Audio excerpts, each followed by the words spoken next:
Welcome to a new 6-stage update, and yes, this update is pretty fast already, so we have some cool stuff to share. And it starts off with something from the last update, which is about the order tracking system. So in the last update, there was a big overhaul of expected delivery times and shipment times, and I made this list of phases we're going to go through with the shipments, etc. And anyway, the whole point was that it was a bit confusing when it came to when can I expect my keyboard. And that answer was going to be different for every single person because there's so many elements that play a role on when you'll exactly receive your keyboard. And that is the question that we're going to answer now with our updated and overhauled tracking system. So a couple of things that we highlighted or found that were issues with our old tracking system was, first of all, the tracking information was not coherent. So different places you would look at, what's the status of my order, you would kind of get a different answer. And that made it very confusing.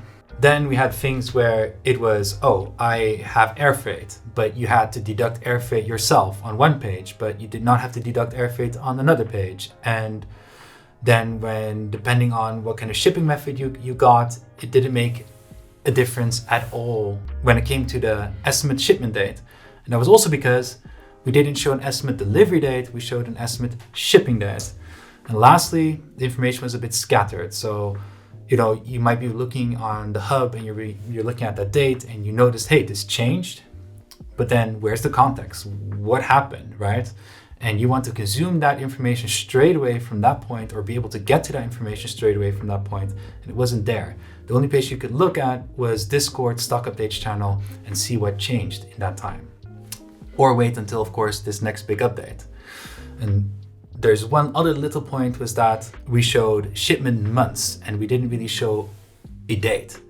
So what we've changed right now is that now we're going to show you a delivery date, or an estimated delivery date. So it's much more accurate. And that estimate delivery date takes into account your last mile shipping method. It takes into account if you do or do not have air freight. And it also closely monitors our internal updates to the purchase order status.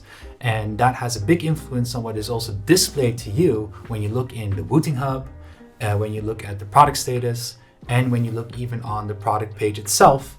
It's all going to have the same information, and it's going to all start from the purchase order time and goes all the way down to that estimate delivery time.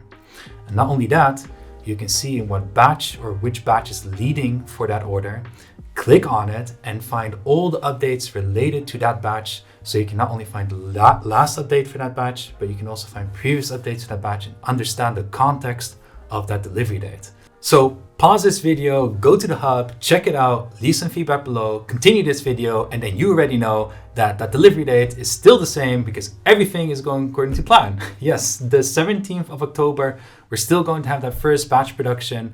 We're going to have those first air freights going, and then the rest will all complete on the 28th of October. That is all reflected in that estimate delivery time. If you have air freight, you'll also see that that's deducted. And I really hope that gives some more clarity and control to you. That was it for this update, and I'll see you in the next one. Bye-bye.